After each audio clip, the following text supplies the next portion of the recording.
আসসালামু আলাইকুম। সবাই কেমন আছেন? আমার ফেসবুক ফ্রেন্ড অথবা আমার ইউটিউবে যারা আমার চ্যানেল দেখেন, আজকে এমন একটা গাছ দেখাবো আপনাদেরকে। গাছটা স্পষ্ট করলেই সব পাতা বন্ধ হয়ে যায়। গাছটার নাম লজ্জাপতি গাছ। সবাই একটু দেখেন, গাছটা মানুষের চোয়া লাগলেই পাতাগুলো বন্ধ হয়ে যায়।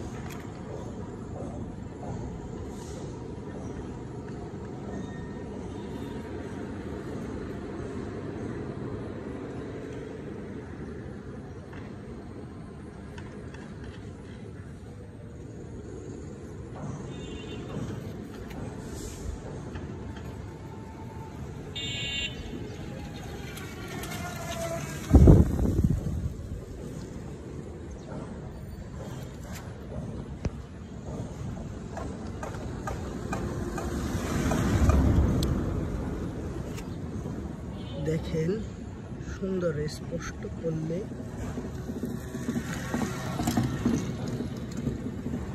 এই দেখেন, এই পাতাটা দেখেন, এই পাতাটা আমি স্পষ্ট করব, বন্ধ হয়ে যাবে।